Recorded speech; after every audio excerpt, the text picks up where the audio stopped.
রোজ 3 KG চালের ভাত, 3 dozen রুটি। 14 বছরের জিশানের খিদে মেটাতে উদ্বেগ পরিবারে। 3 কেজির চালের ভাত খায় সে। বয়স 14 বছর। ওজন 140 কেজি। নবম শ্রেণীর ছাত্র জিশান শেখ।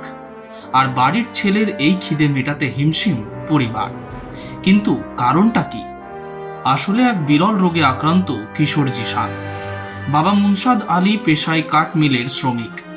একা হাতের আয়ে একদিকে ছেলের খিদে মেটানো, অন্যদিকে চিকিৎসা। কিভাবে কি করবেন বুঝে উঠতে পারছেন না। বয়স বাড়ার সঙ্গে সঙ্গে অস্বাভাবিকভাবে বাড়তে থাকে দেহের ওজন, আর বাড়তে থাকে খিদেও। এখন ওজন দাঁড়িয়েছে 140 কেজিতে। প্রতিদিন প্রায় 3 কিলো চালের ভাত লাগে জিশানের জন্য। রুটি হলে একসঙ্গে 3 ডজন দরকার। Bureau report, angular news.